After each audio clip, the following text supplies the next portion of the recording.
Haleluya, puji nama Tuhan. Shalom. Selamat pagi. Welcome home. Dalam pada pagi hari ini kita mau datang kepada Tuhan dengan segala kerinduan kita. Kita mau satukan hati kita. Bapa, kami mengucap syukur Tuhan untuk pagi yang indah ini. Jika Tuhan Kau sudah memberikan kami yang terbaik. Dalam pada pagi hari ini kami mau memberikan yang terbaik Tuhan. Pujian penyembahan kami, belah hati kami Tuhan, kami mau persembahkan kepada-Mu. Mari Tuhan, urapan-Mu turun atas setiap kami. Dalam pujian penyembahan kami boleh menjadi dupa yang berbau harum di hati-Mu. Kami angkat suara kami, kami angkat hati kami Tuhan, untuk kami menyembah-Mu.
Haleluya, haleluya.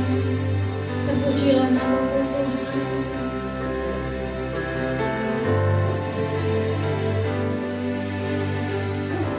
Jalan-Mu tak terselami oleh setiap hati kami. Namun satu hal ku percaya,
buat kami terpesona Tuhan. Kau Allah yang besar, ajaib dan mulia. Kau Yesus yang selalu membuatku terpesona. Segala pujian bagimu ya Tuhan. Hanya Kau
hidup kami. Terima kasih Tuhan. Kami mengucap syukur Tuhan untuk pada pagi hari ini. Bila pertolongan kami datangnya hanya daripada Engkau. Terima kasih, kami siapkan tanah hati kami yang paling subur Tuhan.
untuk minggu yang indah, untuk kami berkumpul bersama anak-anak-Mu di sini.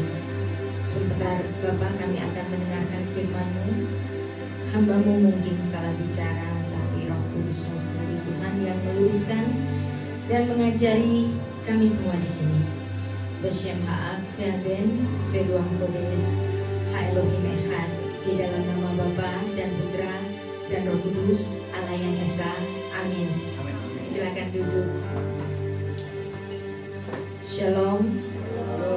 Bertemu lagi dengan saya di tempat yang baru. Ibu, terima kasih undangannya, dan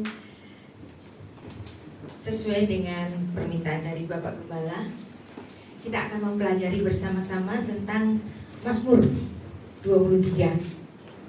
Tuhan Gembalaku, aku tak perlu ingin.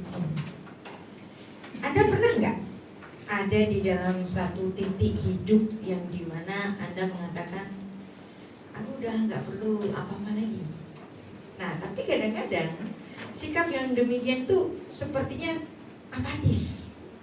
Udah nggak pengen apa-apa, kayak orang mau mati. Tetapi tentu saja di sini Mazmur 23 tidak sedang mengajarkan begitu. Mazmur ini mengatakan kalau Tuhan itu gembalaku, pengen, gak sempet tuh, ya. Jadi ini adalah satu pasal yang cocok untuk segala macam perkara, ya. Mazmur pasal 23 itu cocok dibacakan untuk segala macam perkara, mulai hal-hal yang menyenangkan sampai hal-hal yang menyedihkan. Ya, saya yakin kalau Anda sudah di sekolah minggu, Mazmur 23 ini sudah dihafalkan. Tapi kita dalam sekolah minggu kan, jadi kita membaca bersama-sama. Saya bacakan Mazmur pasal 23 ayat 1. Mazmur Daud. Tuhan adalah gembalaku, takkan kekurangan aku. Ia membaringkan aku di padang yang berumput hijau. Ia membimbing aku ke air yang tenang.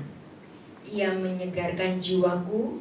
Ia menuntun aku di jalan yang benar oleh karena namanya. Sekalipun aku berjalan dalam lembah kekelaman, aku tidak takut bahaya, sebab Engkau besertaku. Gadamu dan tongkatmu itulah yang menghibur aku. Engkau menyediakan bagiku di hadapan lawanku. Engkau mengurapi kepalaku dengan minyak. Pialaku penuh berlimpah. Kebajikan dan kemurahan belaka akan mengikuti aku seumur hidupku, dan aku akan diam di dalam rumah Bapa sepanjang masa. Nah, bayangkan ayat ini cocok orang ulang tahun, orang kawinan, orang pindah rumah, orang meninggal dunia. Ayat ini, pasal ini semuanya ayat-ayatnya cocok untuk dibacakan untuk segala perkara. Sebelum kita menganalisis Mazmur pasal 23 ini, mari kita meneliti apa sih yang dimaksud oleh sang pemazmur ini. Sang pemazmur di sini mengibaratkan dia adalah domba dan Tuhan adalah gembalanya, yang menemukan tempat yang baik bagi domba-dombanya untuk jangan sampai domba-dombanya ini lapar. Dan juga dia menyediakan tempat yang penuh air yang melegakan. Sang gembala melindungi domba-dombanya dari segala yang bahaya. Jadi dia menjadi penjaga bagi domba-domba itu kalau ada serigala atau binatang-binatang buas lainnya. Nah, menjelang akhir pasal 23 ini, yaitu pasal 5b, ya, sang penyair yaitu Raja Daud mengidentifikasi dirinya sebagai raja. Di mana itu? Di mana itu dia mengidentifikasikan sebagai raja? Dia sebagai domba, yes, kelihatannya, obviously. Tapi ketika dia mengidentifikasi dirinya sebagai raja, itu ada di ayat yang ke-5b, ya. Ia menuliskan begini, Engkau mengurapi kepalaku dengan minyak. Di perjanjian lama hanya dua kelompok yang diurapi. Yang pertama adalah imam, Yang kedua adalah raja. Karena Daud ini dari suku Yehuda, maka tentu saja dia bukan golongan imam. Tapi dia bilang, aku ini diurapi. Berarti dia menyatakan di sini dia adalah raja. Engkau mengurapi aku dengan minyak. Dishanta vashemen roshi. Engkau mengurapi kepalaku dengan minyak. Nah, sekarang kita tanya, loh katanya ini ayat untuk kita. Rupanya itu ayat untuk raja. Apakah kita raja? Yes. Kita semua adalah warga kerajaan surga. Kita semua adalah duta-duta besar kerajaan surga. Kita ingat 1 Petrus 2 ayat 9 yang mengatakan, kamulah bangsa yang terpilih, imamat yang rajani, bangsa yang kudus, umat kepunyaan Allah. Nah, artinya di sini betul-betul Mazmur pasal 23 adalah ayat untuk kita, karena kita semua adalah duta-duta besar kerajaan surga. Nah, jadi seperti yang saya bilang tadi, Mazmur pasal 23 itu adalah ayat yang favorit sepanjang masa. Kalau Anda seumuran dengan saya, dulu ada film hitam putih ya. Zaman saya itu semuanya mengalami, mulai yang analog sampai digital. Mulai dari TV tabung hitam putih sampai yang berwarna, sampai yang sekarang tipis LED ya. Zaman itu ada satu film yang judulnya Little House in the Prairie. Dan saya ingat sekali waktu kecil ya, saya dari kecil itu suka nonton film. Dan ada beberapa film itu yang bisa itu nempel di ingatan saya sampai hari ini. Salah satunya adalah episode dari film seri Little House in the Prairie. Itu judulnya The Lord is My Shepherd. Nah, ini pasangan suami istri yang saleh ya, yaitu Charles dan Caroline Ingalls. Ketika dia kehilangan putranya, mereka menghadapi itu dengan tegar. Mereka tidak, ketika melihat anaknya sakit, mereka tidak berteriak, Tuhan sembuhkanlah sekarang juga. Tetapi mereka memasrahkan hidup yang pasrah.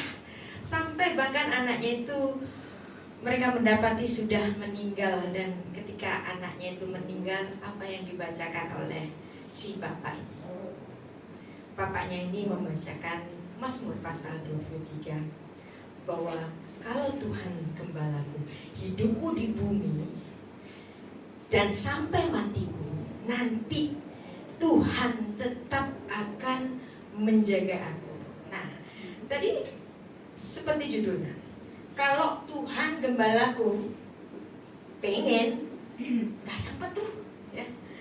Tuhan jadi gembala kita gak pengen sesuatu. Dan ini bukan suatu sikap apatis atau sikap pengen mati saja, enggak ya. Tetapi ini adalah satu level kerohanian yang dimana seseorang di dalam level kerohanian tertentu, dia sudah dapat mengatakan, aku tak perlu ingin ya. Ayat ini diterjemahkan dalam bahasa Indonesia itu Mazmur Daud, Tuhan gembalaku, takkan kekurangan aku. Saya memberikan dua terjemahan bahasa Inggrisnya, ini cantik sekali ya. Yang pertama adalah King James Version. The Lord is my shepherd, I shall not want. NIV-nya juga bagus. The Lord is my shepherd, I shall not be in want. Kalau Tuhan itu gembala kita ya, seperti yang dikatakan oleh Daud, Mishmor le David, Adonai Roi, lo eksa.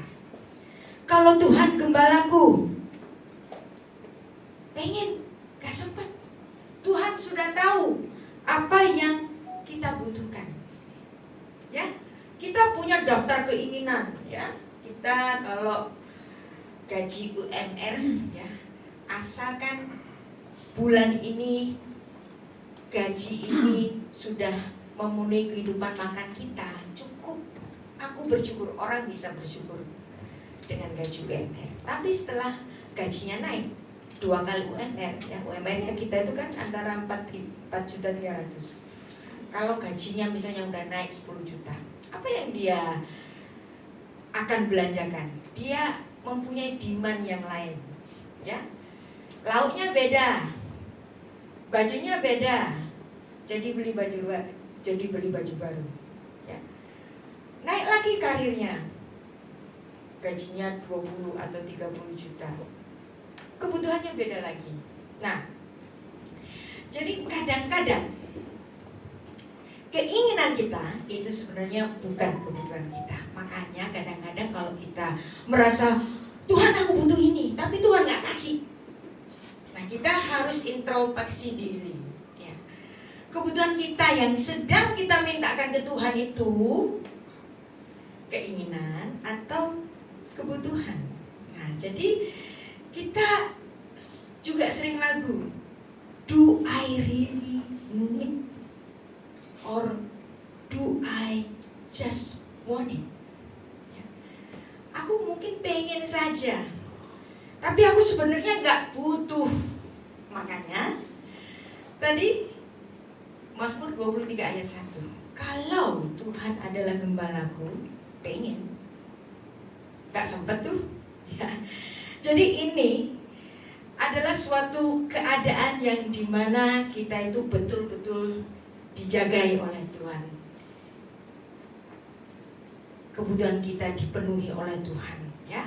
Bagi kita orang-orang karismatik, ayat ini sangat difavorit ya. Favoritnya di Filipi 4 ayat 19. Kita semua suka ayat ini. Allahku akan memenuhi segala keperluanmu menurut kekayaan dan kemuliaannya di dalam Yesus Kristus. Wow, tepuk tangan saudara-saudara. That's ayat-ayat yang demikianlah yang menyukakan telinga kita. Oh Tuhan, Engkau Allah yang kaya, maka Engkau akan memenuhi apa yang aku inginkan. Yang kamu inginkan, betulkah itu yang kamu butuhkan? Ya. Hari-hari ini sudah viral nih, seorang pejabat Dirjen Pajak ya, golongan 3, transaksinya itu 500 miliar, perputarannya bisa sampai 1 triliun. Wow, golongan 3 ya. Yang gaji resminya itu sebulannya itu 81 juta. Dan untuk di jajaran Dirjen Pajak ini adalah gaji yang tertinggi diberikan oleh pemerintah daripada jajaran pegawai negeri lainnya. Tapi apa? Gak ada cukupnya ya. Bahkan dia punya uang cash di safe deposit box 31 miliar cash. Pegawai negeri eselon 3 ya. Wow. Jadi ketika kita punya banyak uang, kita membelanjakannya bukan untuk kebutuhan, tapi hanya untuk memenuhi keinginan. Dan orang-orang demikian sebenarnya nggak punya mental kaya. Karena apa? Karena ingin terus. Bayangin kalau Anda ingin terus, nggak ada cukupnya. Artinya Anda masih di dalam keinginan, dan itu adalah sikap orang miskin. Ya. Amsal 10 ayat 22. Ini yang nulis adalah orang yang super kaya. Gak ada orang yang lebih kaya dari Raja Salomo. Ya. Amsal 10 ayat 22. Berkat Tuhanlah yang menjadikan kaya, susah payah tidak akan menambahinya. Jadi ukuran kaya adalah ketika ada di dalam titik Tuhan, sungguh aku sudah terpenuhi semuanya. Tuhan, aku gak perlu ingin, karena bersamamu aku sudah Engkau jagai. Nah, jadi apabila kita ada di dalam perlindungan Tuhan, di dalam kasih karunia-Nya, ya, kita ini sebenarnya justru yang sedang dilayani oleh Tuhan kalau kita adalah domba-domba yang digembalakan oleh Tuhan. Kita baca lagi. Ia membaringkan aku di padang yang berumput hijau. Ia membimbing aku ke air yang tenang. Wow, kita itu dilayani loh oleh Tuhan. Ia menyegarkan jiwaku. Ia menuntun aku di jalan yang benar oleh karena namanya. Sekalipun aku berjalan di lembah kekelaman, aku tidak takut bahaya sebab Engkau besertaku. Gadamu dan tongkatmu itulah yang menghibur aku. Kita dijagai Tuhan kayak satpam. Engkau menyediakan hidangan bagiku, kita dilayani. Di hadapan lawanku Engkau mengurapi kepalaku dengan minyak, pialaku penuh berlimpah. Ya, mengasihi Tuhan, hidup saleh, lalu Anda, Tuhan aku mau full time melayani Engkau. Nah, kita selalu berpikir kalau sudah di dalam level kesalehan tertentu, kita harus jadi pelayan Tuhan dong, gitu kan? Ya. Dan itulah yang kita pilih. Tapi pernahkah Anda membayangkan? Kebayang gak sih? Kalau kita inilah yang sedang dilayani Tuhan seperti Mazmur 23 tadi. Mazmur pasal 23 tadi jelas mengatakan bahwa Tuhanlah yang sedang melayani domba-dombanya. Wow. Ya. Anda suka berkat? Oh iya dong, saya juga suka. Ya. Saya suka berkat. Ya. Dan ketika kata-kata berkat itu diberikan, ada satu kuasa yang dahsyat dan juga ada makna yang paling mendalam. Dalam bahasa Ibrani, ketika kita mengatakan The Lord bless you, God bless you, Tuhan memberkatimu, ya. Bahasa Ibrani-nya Yevarechecha Adonai, ya. Kata Yevarechecha, ya, dari kata barak.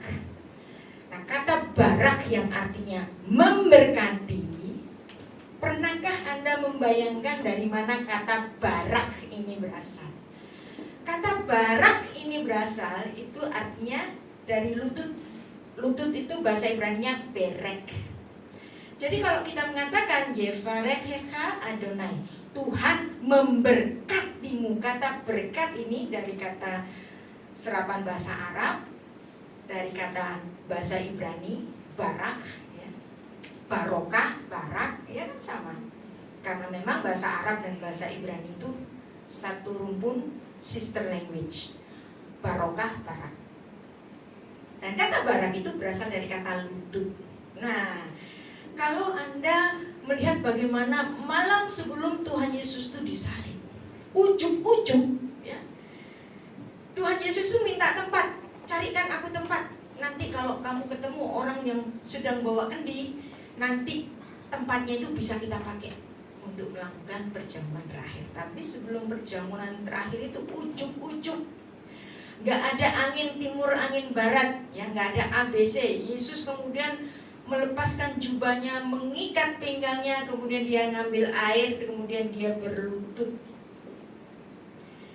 Kalau Anda tidak mengerti makna barak dalam bahasa Ibrani, you have no idea. Apa sih artinya Tuhan Yesus kok tiba-tiba duduk bersimpuh di depan kakinya Petrus, menekukkan lututnya, membasuh kakinya Petrus. Tetapi Petrus ini adalah orang Yahudi. Dia tahu.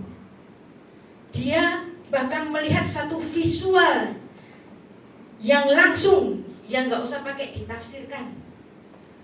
Oh, ini makna ketika Tuhan itu melayani kita, makna ketika Tuhan itu memberkati kita.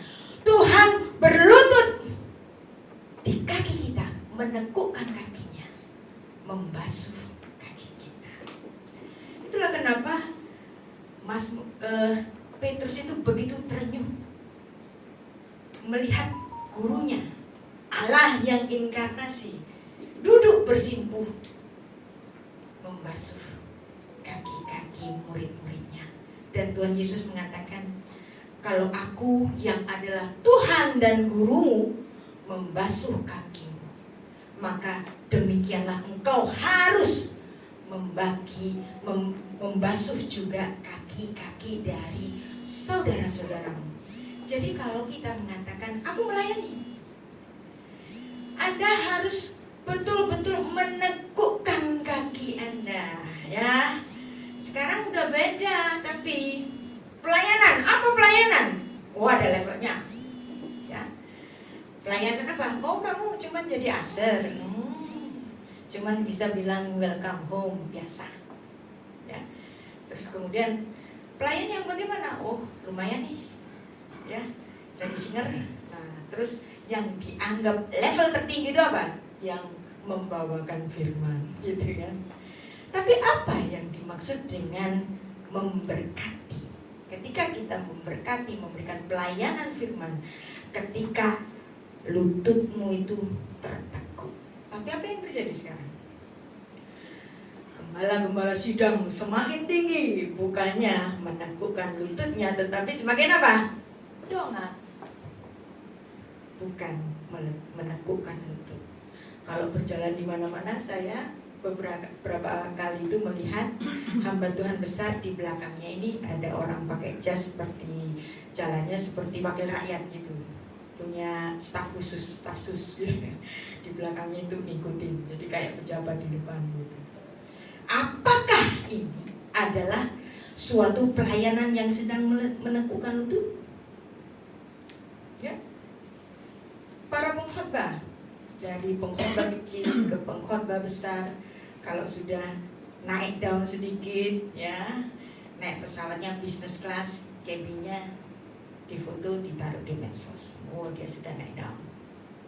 Apakah itu pelayanan yang sedang menekukkan lutut seperti Yesus Kristus ini? Bayangkan, Yesus Kristus Allah yang inkarnasi, ujuk-ujuk menekukkan lututnya, dan di situ Petrus dan semua murid melihat, oh, betul. Inilah pelayanan. Ketika Engkau, Tuhan, memberkati kami, Engkau sedang menekukkan lututmu. Jadi Mazmur pasal 23 tadi, berkat yang dimana Tuhan adalah gembala kita, gak sempat tuh pengen, karena dia tahu apa yang kita butuhkan. Itulah sebabnya dalam Matius 6 ayat 25-34 tentang hal kekhawatiran. Ayatnya yang panjang, tapi gak apa-apa kita baca, karena kita perlu banyak pemahaman tentang apa yang sedang dilayani Tuhan Yesus untuk murid-muridnya, dan wejangan-wejangannya yang bagus dan update sampai hari ini. Ayat 25, karena itu aku berkata kepadamu, janganlah khawatir akan hidupmu, akan apa yang hendak kamu makan atau minum. Janganlah khawatir akan tubuhmu, akan apa yang engkau pakai. Bukankah hidup lebih penting daripada makanan, dan tubuh itu lebih penting daripada pakaian? Pandanglah burung-burung di langit yang tidak menabur dan tidak menuai dan tidak mengumpulkan bekal di dalam lumbung, namun diberi makan oleh Bapamu yang di sorga. Bukankah kamu melebihi dari burung-burung itu? Siapakah di antara kamu yang karena khawatirnya dapat menambahkan sesta saja di dalam hidupnya? Ayat 28, mengapa kamu khawatir akan pakaian? Perhatikanlah bunga bakung di ladang dan yang tumbuh tanpa bekerja dan tanpa memintal. Namun aku berkata kepadamu, Salomo dalam segala kemegahannya pun tidak berpakaian seindah salah satu dari bunga itu. Jadi jika demikian Allah mendandani rumput di padang yang hari ini ada dan besok dibuang ke dalam api, tidakkah ia akan terlebih lagi mendandani kamu, hai orang-orang yang kurang percaya? Sebab itu janganlah kamu khawatir dan berkata, apakah yang akan kami makan? Apakah yang akan kami minum? Apakah yang akan kami pakai? Semua itu dicari bangsa-bangsa yang tidak mengenal Allah. Akan tetapi Bapamu yang di surga tahu bahwa kamu memerlukan semuanya itu, tetapi carilah dahulu kerajaan Allah dan kebenarannya, maka semuanya akan ditambahkan kepadamu. Sebab itu jangan kamu khawatir akan hari besok, karena hari besok mempunyai kesusahannya sendiri. Kesusahan sehari cukuplah sehari. Jadi itulah yang sudah kita pelajari dalam Mazmur pasal 23, dan juga contoh dari ilustrasinya yang dimana di dalam film The Lord is My Shepherd, yang di dalam kesusahan yang dialami oleh pasangan suami istri Charles dan Caroline Ingalls, yang dimana dia menghadapi anaknya yang sedang meninggal. Dia yakin dan percaya anaknya yang meninggal ini tetap ada di dalam perlindungan Tuhan. Nah, sekarang kita menghayati bagaimana Tuhan Yesus dalam inkarnasinya ke bumi. Ada satu pernyataan yang monumental berkaitan dengan Mazmur pasal 23 ini, yaitu dalam Yohanes 10 ayat 11, yang dimana Tuhan Yesus itu mengatakan, "Akulah gembala yang baik." Dengan demikianlah Tuhan yang dikenal oleh Raja Daud di dalam perjanjian lama, di perjanjian baru itu kita kenal dalam diri Yesus Kristus. Dan bukan kebetulan pula kenapa kok ada selalu gambaran tentang bahwa Allah itu adalah gembala. Karena memang mulai dari kitab Kejadian, ada satu orang yang dikenan oleh Tuhan, dan dia itu adalah Roeh Son, namanya Habel.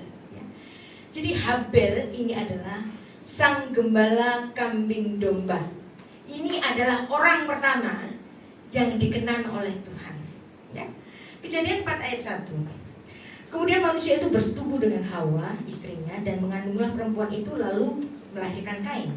Maka kata perempuan itu, "Aku telah mendapatkan anak laki-laki dengan pertolongan Tuhan." Selanjutnya, perhatikan, dilahirkannya Habel, adik Kain. Dan Habel, perhatikan, menjadi kambing domba, menjadi gembala kambing domba, Kain menjadi petani. Nah, jadi Habel adalah orang yang pertama dikenan oleh Tuhan dengan persembahannya kepada Tuhan, yaitu ketika dia mempersembahkan kambing domba, anak sulung dari kambing dombanya yang tambun, yang penuh dengan lemak. Dan ini merupakan perkenan dari Tuhan sebagai tanda bahwa penebusan dosa itu hanya diberikan dengan satu penggambaran dari nyawa yang diberikan, yang nanti ini akan digenapi pada perjanjian baru dengan kematian Kristus. Kematian anak domba sejak dalam kitab perjanjian itu merupakan gambaran dari kematian Kristus di perjanjian baru. Nah, jadi di sini kalau Anda juga memperhatikan sepanjang perjanjian baru, Tuhan Yesus pun menyatakan bahwa Habel adalah orang yang benar. Habel seorang gembala, Habel seorang yang benar, Habel seorang nabi. Ya, kok bisa Ibu Rita bilang Habel adalah seorang nabi? Karena tindakan yang dilakukan oleh Habel ketika dia mempersembahkan kambing domba yang tambun dan yang sulung itu adalah tindakan kenabian, bahwa kematian anak sulung dari kambing dombanya itu adalah suatu penggambaran dari kematian Kristus di perjanjian baru. Ya, dan Yesus mengatakan dalam Matius 23 ayat 35 demikian, "Supaya kamu menanggung akibat penumpahan darah orang yang tak bersalah, mulai dari Habel orang benar itu sampai Zakaria dan Bereknya yang kamu bunuh di antara tempat kudus dan mezbah." Nah, diulangi lagi oleh Tuhan Yesus dalam Lukas 11 ayat 50 sampai 51 bahwa penumpahan darah yang dilakukan oleh Habel sejak perjanjian lama itu merupakan ungkapan filosofis bahwa pengharapan seperti Habel orang benar itu, bahwa akhir kehidupannya yang fana ini menuju kehidupan yang kekal, dan Tuhan Yesus masih mengingat nama Habel. Kalau Tuhan Yesus yang adalah Allah inkarnasi mengingat nama Habel di langit baru dan bumi yang baru, bukan orang mati, tetapi dia hidup di kerajaan yang kekal. Dan inilah yang sedang diajarkan di sepanjang Alkitab kita, bahwa inilah konsep tentang seorang gembala yang mengembalakan domba-dombanya itu dipakai dari perjanjian lama sampai perjanjian yang baru. Dan Yesus sendiri mengalegorikan dirinya sebagai akulah gembala yang baik. Gembala yang baik memberikan nyawanya bagi domba-dombanya. Anohihu haroe hatof jiten et nafsu beat sono. Tuhan Yesus mengatakan, akulah gembala yang baik. Dan kalau Anda membaca kitab Kidung Agung, siapakah kekasih dari gadis sulam itu? Dia adalah sang gembala. Dan di kitab Pengkhotbah, di situ juga Raja Salomo menggambarkan dirinya sebagai seorang gembala yang sedang menggembalakan rakyatnya. Pada hari-hari sebelum kematiannya dia memberikan wejangan-wejangan, dan itulah tugas dari gembala. Dan tugas penggembalaan itu sampai hari ini dilaksanakan, ya. Karena seperti Yeskiel 34 ayat 31 menyatakan demikian. Tuhan yang menyatakan, kamu adalah domba-dombaku, domba gembalaanku. Aku adalah Allahmu. Demikian firman Tuhan Allah. Ve'aten soni son mariti Adam atem. Ani Eloheichen Neum Adonai Elohim. Ya. Jadi inilah yang kita pelajari bersama di pagi ini, bahwa konsep kita tentang berkat haruslah berubah, ya. Jadi kalau Anda selama ini berkata kalau berkat itu artinya, oh saya dapat berkat, artinya apa? Saya dapat uang, saya dapat rumah baru, saya dapat mobil baru. Tetapi sekarang mulai saat ini kita sudah mempelajari bersama, apa sih artinya berkat. Ketika Anda diberkati Tuhan, Anda harus terenyuh bahwa ketika Anda diberkati Tuhan, ada Tuhan yang sedang menekukkan lututnya, mencuci kaki kita, menyediakan hidangan yang kita butuhkan. Dan kalau sudah begini, kalau gembala kita melakukan, duduk di depan kita, menekukkan lututnya, maka Anda akan masuk persis pada level kerohanian seperti Raja Daud. Apa? Tuhan gembalaku, aku tak perlu ingin. Gak sempet tuh, ya. Karena apa yang kita butuhkan sudah Dia berikan kepada kita. Kita berdoa. Bapa, terima kasih. Sungguh indah Tuhan pelayananmu kepada kami. Selama ini kami berpikir kami berlelah-lelah untuk melayani Engkau. Tetapi sesungguhnya Tuhan, kamilah yang Engkau layani. Seperti visual yang Engkau berikan sebelum Engkau menyerahkan nyawamu Tuhan. Engkau duduk di depan kaki murid-murid-Mu, menekukkan lututmu, membasuh kaki murid-murid. Saat ini Tuhan, kami menyadari bahwa berkat itu bukan sekedar materi, tetapi perlindungan-Mu, penjagaanmu, penyediaan apa yang kami butuhkan. Seringkali apa yang kami inginkan bukan apa yang kami butuhkan. Tuhan, terima kasih untuk pengertian ini. Mohon untuk Roh Kudus senantiasa menyertai setiap langkah kami untuk selalu menghargai setiap berkat di mana Engkaulah Tuhan yang melututi kami. Beshem ha'af fi'ben fi'ruah kodes ha'elohim echad. Di dalam nama Bapa dan Putra dan Roh Kudus yang Esa. Amin.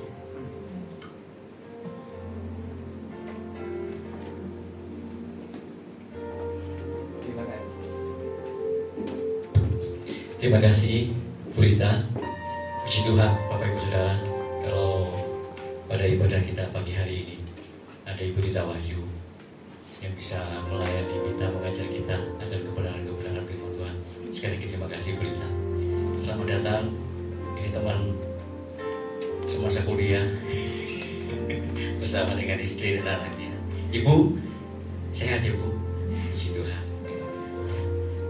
Jadi Bapak Ibu Saudara, mulai hari ini dengan apa yang sudah kita terima dari Bu Rita, kita tahu bahwa kita adalah orang-orang pilihan yang sangat luar biasa di dalam Tuhan, domba-domba kepala Tuhan, yang dimana kemudian Allah itu sendiri yang melayani kita. Kalau Allah yang kita sembah itu melayani kita, bukankah apalagi kita mestinya yang sudah dilayani oleh Allah, maka kita akan saling melayani satu dengan yang lain. Maka kita semua akan disebut sebagai orang-orang yang diberkati oleh Tuhan karena kita saling melayani. Amin. Amin. Puji Tuhan ya Bapak Ibu Saudara. Saya mengundang WL Singer. Kita akan menutup ibadah kita dengan doa berkat. Bapak Ibu, di tempat ini kita selalu belajar ketika kita mau memberikan persembahan yang terbaik kepada Tuhan. Bawalah persembahan, persiapkan itu dengan baik dari rumah. Doakan, masukkan ke dalam amplop. Apakah itu persembahan? Apakah itu persembahan khusus? Apakah itu persepuluhan? Doakan, persiapkan dengan hati yang bersyukur, dengan hati yang penuh sukacita. Bawa ke rumah Tuhan. Dan di belakang sana ada kotak persembahan. Bapak Ibu bisa masukkan dalam kotak persembahan. Kalau belum ada amplop yang disediakan di sana. Ya Bapak Ibu Saudara, kita percaya persembahan yang kita bawa ke rumah Tuhan dengan hati yang penuh sukacita dan dengan pengucapan syukur, sungguh-sungguh akan menyukakan hati Bapa di surga. Amin. Bapak Ibu, mari kita bangkit berdiri, kita akan mengakhiri ibadah kita. Kita nyanyikan, kita akan satu lagu pujian. Aku percaya berkat-Mu atasku melimpah,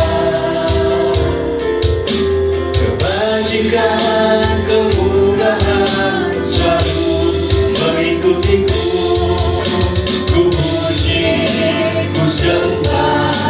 Sekali lagi kita katakan dengan kesungguhan hati, kami percaya Tuhan, Engkau Allah yang sudah memberkati kami, Engkau Allah yang sudah melayani kami. Haleluya. Kami mengucap syukur. Kebajikan kemurahan selalu mengikutiku. Ku puji, ku sembah Kau Tuhan. Kebajikan kemurahan selalu mengikutiku. Ku puji, ku sembah Kau Tuhan. Kebajikan kemurahan selalu mengikutiku. Ku puji, ku sembah Kau Tuhan. Mari kita beri kemuliaan yang terbaik buat Allah Bapa kita di surga, buat Tuhan Yesus Kristus. Haleluya, haleluya. Bapa di surga, kami mengucap syukur, terima kasih. Engkau sungguh adalah Bapa yang teramat sangat baik bagi kami semua. Engkau yang sudah melayakkan kami dan menerima kami sebagai anak-anak-Mu. Terima kasih Bapa atas kebenaran firman-Mu. Engkau yang sudah melayani kami, dan Engkau mau supaya kami juga saling melayani satu dengan yang lain. Bapak, sebentar lagi kami akan mengakhiri ibadah bersama ini. Kami akan berpisah satu dengan yang lain, tapi kami percaya dengan iman di dalam Tuhan Yesus Kristus. Sebelum kami pulang, kami mengangkat tangan kami. Engkau adalah Bapa yang sangat rindu untuk memberkati kami dengan berkat-berkat yang terbaik yang dari surga.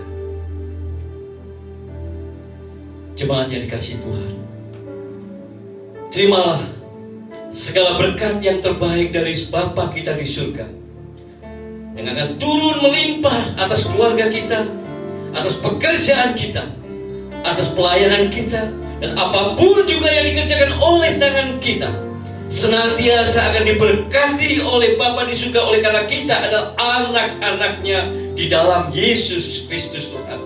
Dan kiranya cinta kasih di dalam Kristus itu dan persekutuan oleh Roh Kudus yang senantiasa akan menolong kita, menuntun, membimbing dan menguatkan kita di dalam setiap langkah-langkah hidup kita, mulai sejak siang hari ini, Maranatha, Tuhan Yesus datang kedua kali, bahkan sampai selama-lamanya kita akan disebut anak-anak yang bersukacita dan berbahagia oleh karena kita diberkati oleh Bapa kita di surga. Di dalam nama Yesus Kristus Tuhan, semua kita yang sudah menerima berkat dari Bapa, sama-sama kita katakan amin. Amin. Tuhan berkati.